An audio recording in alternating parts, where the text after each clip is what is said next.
صل على سيدنا مولانا محمد النبي الأمي وآله بارك وسلم. أعوذ بالله السميع العليم من الشيطان الرجيم. بسم الله الرحمن الرحيم. وقال الذين أشركوا لو شاء الله ما عبدنا من دونه من شيء نحن ولا آباؤنا ولا حرمنا من دونه من شيء كذلك فعل الذين من قبلهم فهل على الرسل إلا البلاغ المبين. ولقد بعثنا في كل أمة رسولا أن اعبدوا الله واجتنبوا الطاغوت فمنهم من هدى الله ومنهم من حقت عليه الضلالة فسيروا في الأرض فانظروا كيف كان عاقبة المكذبين. إن تحرص على هداهم فإن الله لا يهدي من يضل وما لهم من ناصرين. وأقسموا بالله جهد أيمانهم لا يبعث الله من يموت بلى وعدا عليه حقا ولكن أكثر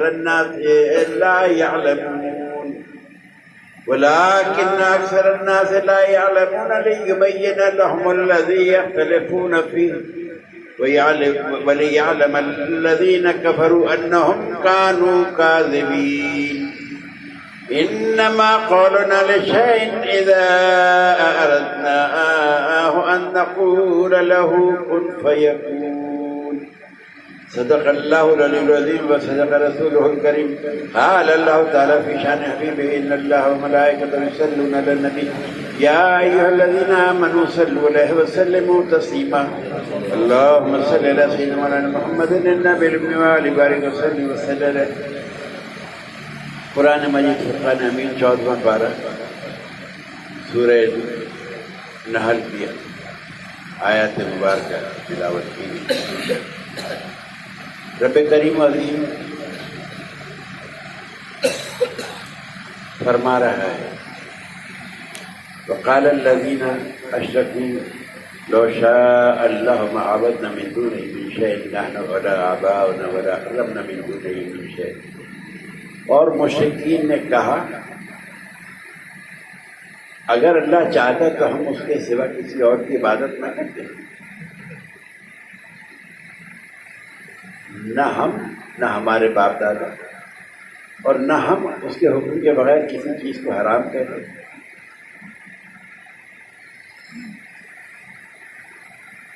كذلك فعل الذين من قبلهم. ان سے پہلے لوگوں نے بھی اسی طرح کیا تھا. فهل على الرسول الا البلاغ المبين. سو پیغمبروں کے ذمہ تو صرف اللہ کا پیغام کو صاف کر کے بالکل وضاحت کے ساتھ پہنچا دینا. وَلَقَدْ بَعَثْنَا فِي كُلِّ أُمَّةٍ رَسُولًا أَنِ اعْبُدُوا اللَّهَ وَاجْتَنِبُوا الطَّاغُوتَ. اور ہم نے ہر قوم میں ایک رسول بھیجا کہ اللہ کی عبادت کرو اور طاغوت کی قوتوں سے اجتناب کرو، شیطان سے اجتناب. فَمِنْهُمْ مَنْ هَدَى اللَّهُ وَمِنْهُمْ مَنْ حَقَّتْ عَلَيْهِ الضَّلَالَةُ. بس ان میں سے بعض وہ ہیں جن کو اللہ نے ہدایت دی اور ان میں سے بعض وہ ہیں جن پر گمراہی ثابت ہو گئی. وَسِيرُوا فِي الْأَرْضِ فَانظُرُوا كَيْفَ كَانَ عَاقِبَةُ الْمُكَذِّبِينَ. سو تم زمین میں سفر کرو پھر دیکھو کہ رسول کی تکلیف کرنے والوں کو کیسا انجام ہے. ان تحرص علی ہداہم فإن اللہ لا یہدی من یضل وما لهم من ناصرین. اگر آپ ان کی ہدایت پر حریص ہیں تو سننے کے بے شک اللہ اس کو ہدایت نہیں دیتا جس کو وہ گمراہ کرتا اور ان کے لیے کوئی مددگار نہیں ہے. وَاقْسَمُوا بِاللَّهِ جَهْدَ أَيْمَانِهِمْ. اور انہوں نے اپنی پکی قسموں میں سے اللہ کی قسم کھائی. لا يبعث اللہ من يموت. کہ اللہ مرنے والوں کو دوبارہ زندہ نہیں کرے گا، نہیں اٹھائے گا. بلا کیوں نہیں؟ وعدن علیہ حق ولکن اکثر الناس لا یعلمون. کہ اللہ کا برحق وعدہ ہے لیکن اکثر لوگ نہیں جانتے اس کو. کیونکہ وہ یقین نہیں رکھتے گا.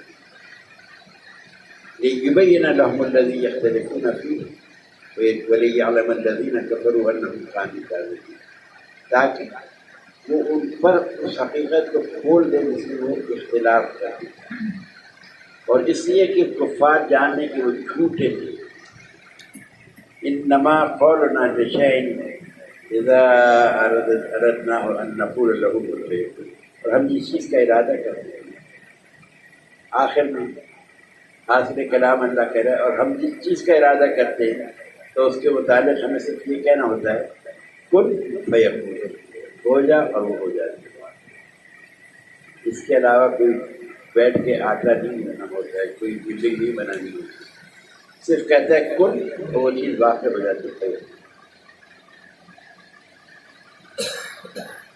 میں آیت مبارکہ جو ابھی تلاوت کی گئی اور جس کا معنی مفہوم بتایا آپ نے, یہ کفار مکہ جو تھے نبی کریم صلی اللہ علیہ وسلم کی نبوت میں پہلے یہ شبہ پیش کیا انہوں نے کہ آپ اس قرآن کو اپنی نبوت کی دلیل قرار دیتے ہیں, تو اس میں تو پہلے لوگوں کی کہانیاں ہیں, اسٹوریز ہیں, قصے ہیں. تو اللہ رب کریم نے ان کے اس شبہ کو ذکر کر کے اس کا جواب دیا. پھر دوسرا شبہ پیش کیا کہ اگر آپ سچے نبی ہیں تو ہمارے نہ ماننے کی وجہ سے اب تک ہم پر عذاب کیوں نہیں آیا. تو اس سے قبل کی آیت میں اس کا جواب دیا, اور یہ آیت جو میں نے پڑھی ہے اس میں تیسرا شبہ پیش کیا کفار کا. اس میں کفار مکہ نے جبر کے طریقے سے استدلال کیا. انہوں نے کہا کہ اگر اللہ چاہتا تو ہم ایمان لے آتے, اللہ چاہتے ہی ہم ایمان لے. خواہ آپ دنیا میں آتے یا نہ آتے, اور جب ہر چیز اللہ کے پیدا کرنے سے ہوتی ہے تو اگر اللہ کو ہمارا ایمان مطلوب ہوتا ہے تو وہ ہم کو مومن بنا دیتا ہے, اور اس میں اب آپ کو پیغام دے کر بھیجنے اور تبلیغ کرنے کا کوئی دخل نہیں.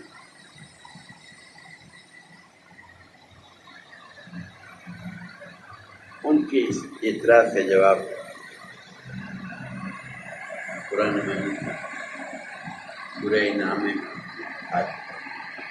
اس کا خلاصہ یہ ہے کہ اللہ تعالیٰ نے اس کائنات پیدا کی, تمام فرشتے اور مخلوق اپنے اختیار کے بغیر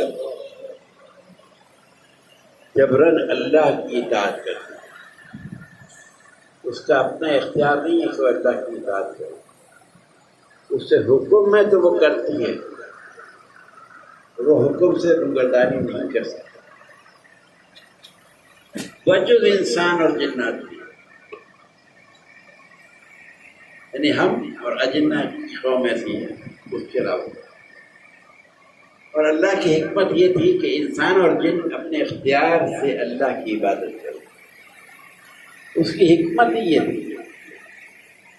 یہی وجہ ہے کہ رب کریم و عظیم نے ان کے لیے انہی کے لیے جنت اور دوزخ کو بنایا, انسانوں کے اور اجنات. باقی کسی مخلوق کے لیے جزا اور سزا کا نظام ہی نہیں ہے. پھر اللہ تعالیٰ نے ابلیس کو پیدا کیا, شیطان کو پیدا کیا, جو لوگوں کو کفر اور برے کاموں سے کی طرف ترغیب دیتا تھا, اکساتا تھا. اور نبیوں اور رسولوں کو بھی بھیجا جو لوگوں کو ایمان اور نیک کام کرنے کی طرف ترغیب دیتے تھے, حکم دیتے تھے. تو انسان کے اندر بھی دو قوتیں پیدا کی, ایک وہ قوت جو اس کو نیکیوں پر ابھارتی ہے, اور ایک وہ قوت جو اس کو کفر اور برے کاموں کو اختیار کرے.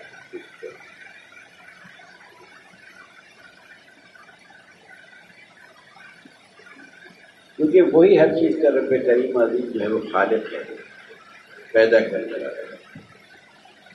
پھر ایمان والوں اور نیک کام کرنے والوں کو اپنے فضل سے جنت پر آخرت کی نعمتیں عطا فرمائے, اور کفر کرنے والوں اور برے کام کرنے والوں کو اپنے حد سے دوزخ میں ہمیشہ عذاب میں مبتلا کرے.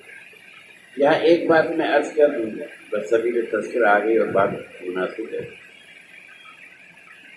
اللہ نے تمام مخلوقات ربانی جتنی بنائی وہ اللہ ہی کی تخلیق ہے، کیونکہ انسان کو اس نے اشرف المخلوق کا درجہ دیا، یعنی نائب بنا کے دیا دنیا۔ اسی لیے تخلیق کائنات جو ہے، تسخیر کائنات جو ہے وہ انسان کرے گا، ایک بات ہے۔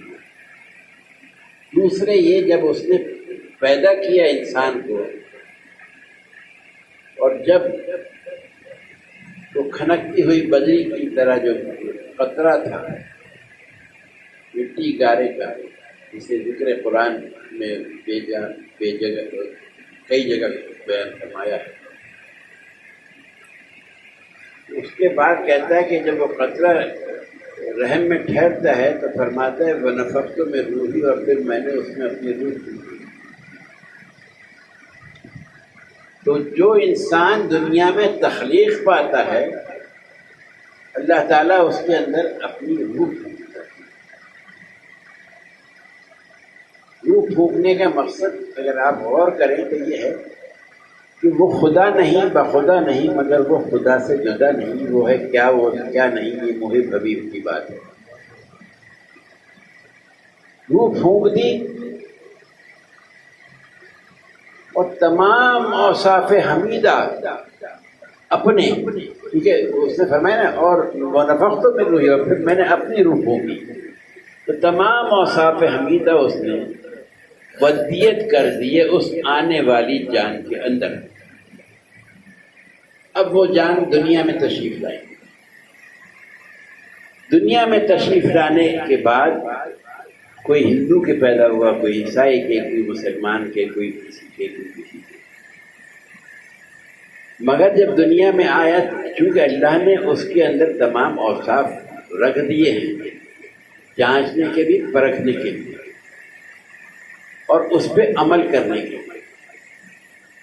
تو جس طرح جو انسان جبار بھی ہوتا ہے، قہار بھی ہوتا ہے، غنی بھی ہوتا ہے، سمیع بھی ہوتا ہے، قدیر بھی ہوتا ہے، قادر بھی ہوتا ہے، حکیم بھی ہوتا ہے، علیم بھی ہوتا ہے، تو تمام اوصاف حمیدہ اس نے ہوتا ہے۔ اب انسان کے اوپر ہے کہ وہ اپنے اندر سے ان اوصاف کو کیا کیا اجاگر کرے۔ وہ چاہے تو غنی بن جائے، چاہے تو ولی بن جائے، چاہے تو قرب حق اختیار کر لے، چاہے تو عذاب الہی کی طرف رجوع کرے، اس کے اپنے اوپر ہے، کیونکہ جیسا چاہتا ہے وہ دنیا میں آنے کے بعد اللہ اس کو ویسا بنا دیتا ہے۔ یہ میں کیوں کہہ رہا ہوں؟ یہ اس لیے کہہ رہا ہوں کہ رب کریم، آپ اگر کوئی چیز بنائیں، کوئی بھی چیز، مشین بنائیں، پنکھا بنائیں، کوئی چیز بنائیں، کیا آپ اس کو کبھی توڑنا یا توڑنا پسند کریں گے؟ یعنی اس کو تکلیف نہیں دیں گے؟ تو اللہ کس طرح چاہے گا کہ جس کو اس نے اپنی بہترین تخلیق قرار دیا، جسے نائب بنایا، وہ اس کو ظلم ڈھائے؟ اللہ ظلم نہیں ڈھاتا، ظلم ہمارے اپنے اعمال کی وجہ سے ہوتا ہے۔ اللہ تو چاہتے ہی نہیں ظلم کرنا، اگر ظلم کرنا چاہتا تو آپ کو اتنا مرتبہ کیوں دیتا؟ آپ کو اس جگہ بٹھاتا کہ جہاں تمام مخلوقات ربانی آپ کی تابع ہو جائے۔ آپ انسان تو بن کے دیکھیں، ہر پڑا ہوگا یہاں اہل علم بیٹھے، بزرگ بھی بیٹھے، کہ کوئی شیر کو سواری کر رہا ہے، کوئی جنگل میں جا رہا ہے، کوئی، یہ سب چیزیں کیسے ہوتی ہیں؟ کیونکہ وہ دنیا کی ہر تخلیق انسان کے تابع ہے، بشرطے کہ وہ انسان۔ تو یہ اس میں بہت ضروری ایک بات تھی جو میں نے کہا بیان کر دوں۔ اللہ تعالیٰ نے ہر قوم میں ایک رسول بھیجا کہ اللہ کی عبادت کرو اور شیطان سے اجتناب کرو۔ ان میں سے بعض ہیں جن کو اللہ نے ہدایت دی، اللہ نے آپ کو بنا دیا، آپ نے اچھی راہ اختیار کی، آپ کو ہدایت کا راستہ مل گیا، آپ نے بری راہ اختیار کی، آپ تباہی کی دہانی پہنچے. اس نے آپ کو نہیں پہنچایا. وہ کیوں آپ کو تکلیف دے گا؟ وہ تو پیار کرتا ہے آپ سے. آپ سوچیے نا اس کائنات میں کھرے اصلو اترنے کے بعد آپ اور ہم کتنی خطائیں کرتے ہیں. آپ لوگ نوکری بھی کرتے ہیں, آپ لوگ کارخانے بھی چلاتے ہیں, آپ لوگ ملازمت بھی کرتے ہیں. ذرا سی کوتاہی ہو جائے تو کیا سلوک کرتے ہیں لوگ جو افسر بالا ہوتے ہیں, سب کو پتہ ہے. تو حاکم اعلیٰ جس نے تخلیق ساری کائنات کو کیا, کتنی بھی نافرمانی انسان کر لے, نہ اسے کھانے کو یہ تنگی کرتا ہے, نہ پینے کی, نہ رہنے کے, گھومنے کی, ہر چیز عطا فرماتا ہے. کیونکہ تقسیم وہ کرتا ہے, اس نے پیدا کیا ہے, آپ کی قسمت میں لکھا ہے دے گا آپ کو. یہ اور بات ہے کہ کسی کو بہت دے, کسی کو کم دے, وہ اس کی آزمائش ہے بہت دینا اور کم دینا, مگر دیتا سب کو ہے, ایسی بات نہیں. تو ہمیں اپنے رب کو اس طرح دیکھنا چاہیے, اس طرح اختیار کرنا چاہیے جو اصل مقصد ہے اللہ کا ہمیں یہاں اتارنے کا. نہیں تو کوئی بھی آئے, پیدا ہوئے, جوان ہوئے, شادی ہوئی, بڈھے ہوئے, بچے جو ہے کندھے پہ ڈال کے اللہ ہوتا ہے, جسے وہ اس کے اعزاء, اقربا, دوست, احباب چمیاں کرتے تھے, ہاتھ چومتے تھے, گال چومتے تھے, آنکھیں چومتے تھے, ماتھے چومتے تھے, پیر چومتے تھے.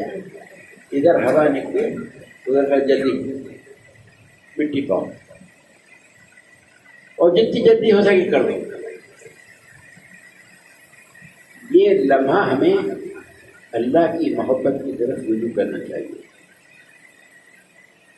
یہ ہمیں سبق دیتا ہے اس بات کا کہ دنیا کی ہر چیز خاک ہے اور ہو جائے گی. اللہ باقی من کل فانی, کسی چیز کو بقا نہیں ہے سوائے میرے رب کے. وہ ہمیشہ سے ہے, ہمیشہ سے تھا, ہمیشہ رہے گا. اور آپ کو اس لیے پیدا کیا کہ آپ بھی جب اپنے رب کے حضور پیش ہوں گے تو جو بھی اعمال ہوں گے اور جو بھی نصیب میں جس کے ہوگا, جنت ہو یا دوزخ ہو, ابد نہیں, ہمیشہ ہمیشہ اس میں رہیں گے, سوائے ان ایمان والوں کے جنہوں نے اللہ کے بھیجے ہوئے چنے ہوئے لوگوں کی تعظیم کری اور ان کے حکم مانے, چاہے وہ آدم سے لے کے عیسیٰ تک اور نبی کریم صلی اللہ علیہ وسلم تمام انبیاء, کیونکہ ان کے بھی حوالی تھے, ان پہ بھی جانثار تھے, قریب تھے, مگر کوئی نبی اپنی امت کی بخشش نہیں کروا سکے گا سوائے سید المرسلین. تمام انبیاء اپنی امت کو لے کے ان کے پاس جائیں گے, اور سب سے پہلے بخشش امت محمد صلی اللہ علیہ وسلم. یہ شرف ہے آپ کا, یہ آپ کا انعام ہے, یہ آپ کا رتبہ ہے. کاش ہمیں یہ بات سمجھ آئے.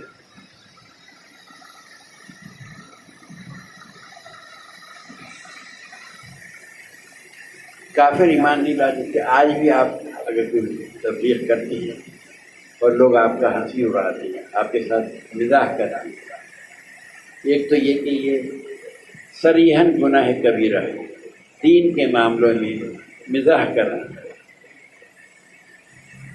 میں نے دیکھا ہے چاہے وہ آیتوں کے معنی میں ہو, یا حدیث کے مفہوم میں ہو, یا نیک عمل کے عمل, جہاں کری بات آ جاتی ہے وہاں گناہ کا نزول ہو جاتا ہے اور ہماری پکڑ آ جاتی ہے.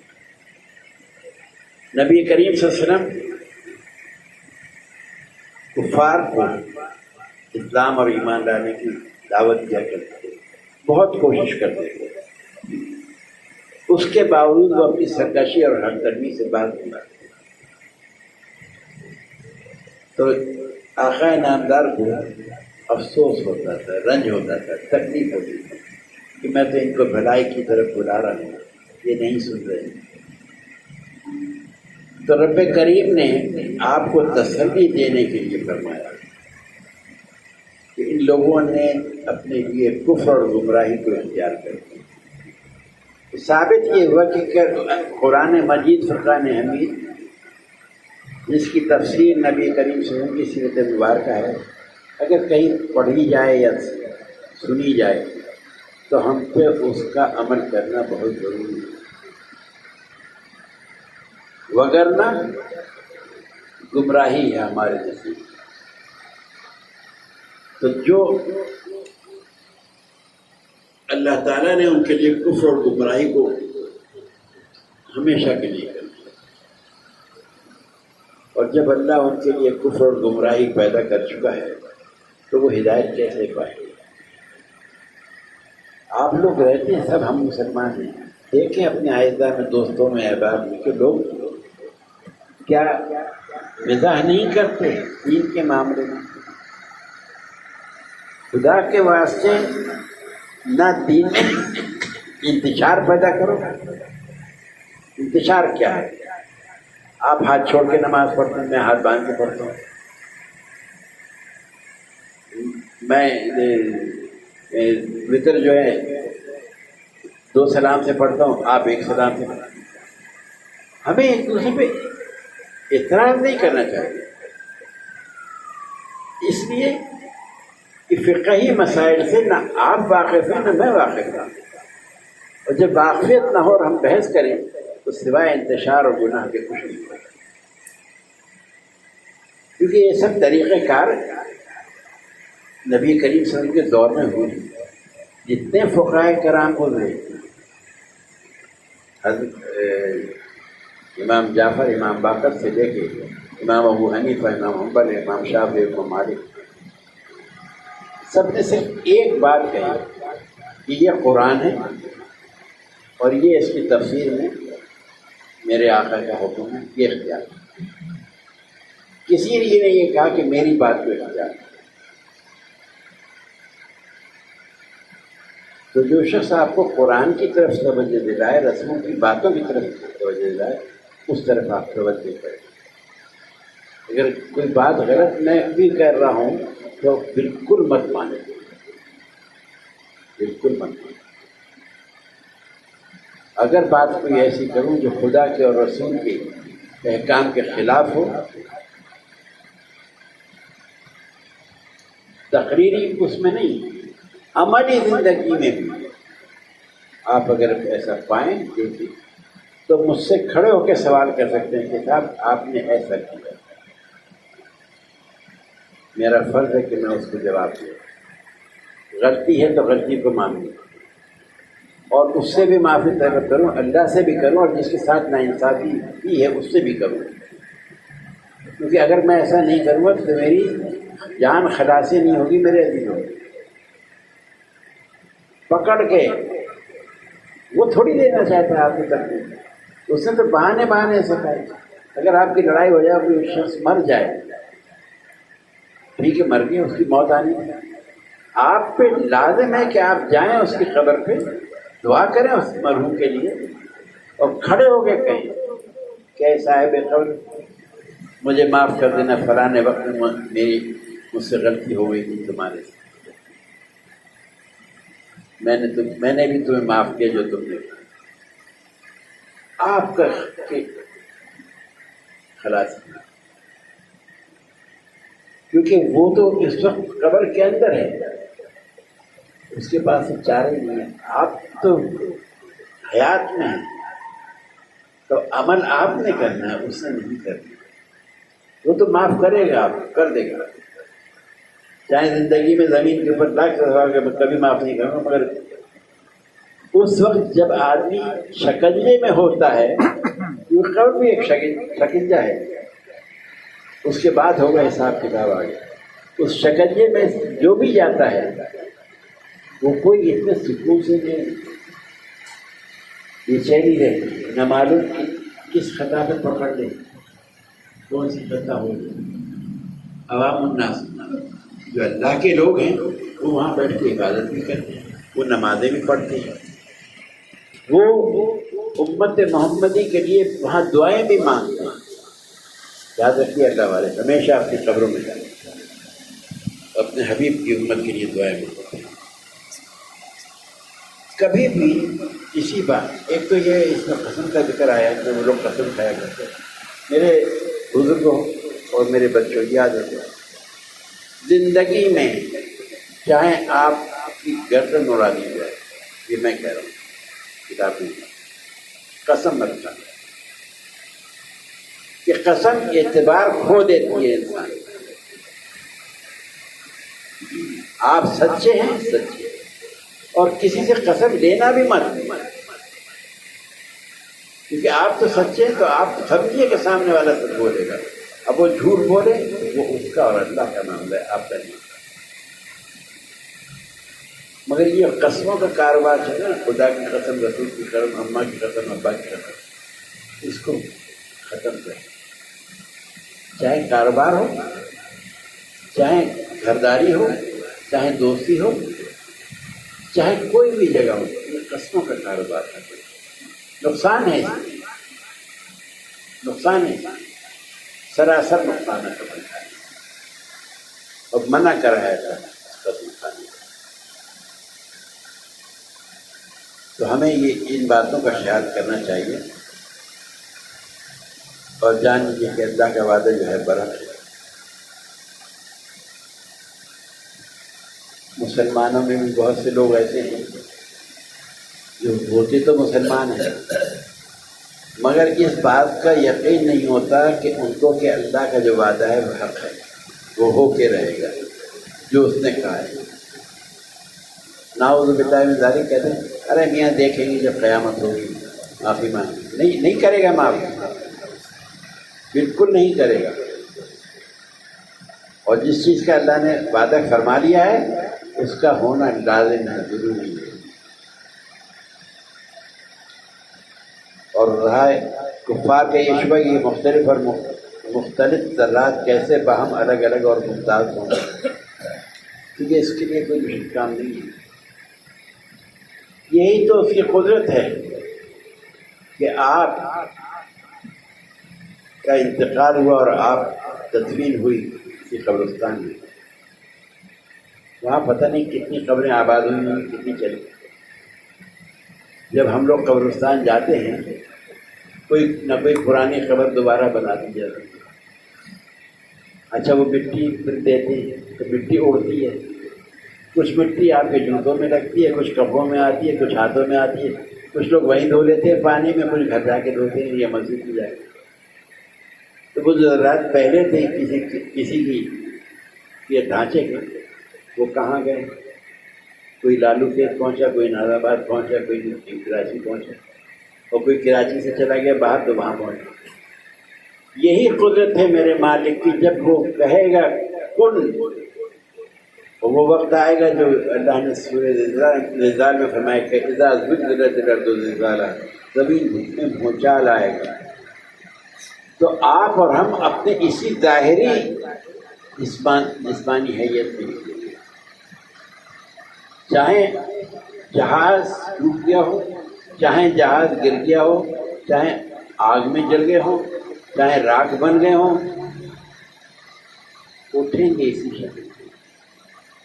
اور یہی میرے مالک کی قدرت کے لیے کافی ہے سمجھنے کو کہ اگر ہمیں یہ یقین ہے کہ ہمارا حساب ہوگا، مشکل یہ ہے کہ ہمیں یہ یقین نہیں ہے کہ اللہ کے ہمارا حساب بھی ہوگا۔ روز دیکھتے ہیں بہت سے ایسے اتفاقات ہوئے ہیں زندگی میں کہ خبر کھودی تو جناب تدفین کر رہے ہیں، مردوں کو لٹائی نہیں سکتے۔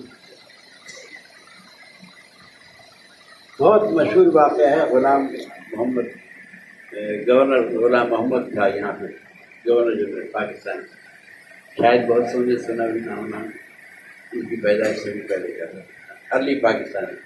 اس کو تدفین کر دیا، اس کی وصیت تھی کہ مجھے جنت البقیع میں دفن کیا جائے۔ جب اس کا انتقال ہوا تو وقت اتنا نہیں تھا تو اسے امانتاً یہاں گورا قبرستان میں بٹھا دیا، تدفین ہو گئی، وہاں بھیجا کہ بھائی وہ ان کی خواہش تھی، وہاں سے آ گیا، بادشاہ کو لٹا دو، انہوں نے کہہ دیا اچھا ٹھیک ہے بھیج دو۔ تو جب یہاں قبر کشائی کی گئی تو دیکھا کہ اس کے سینے پہ سانپ لوٹ رہے،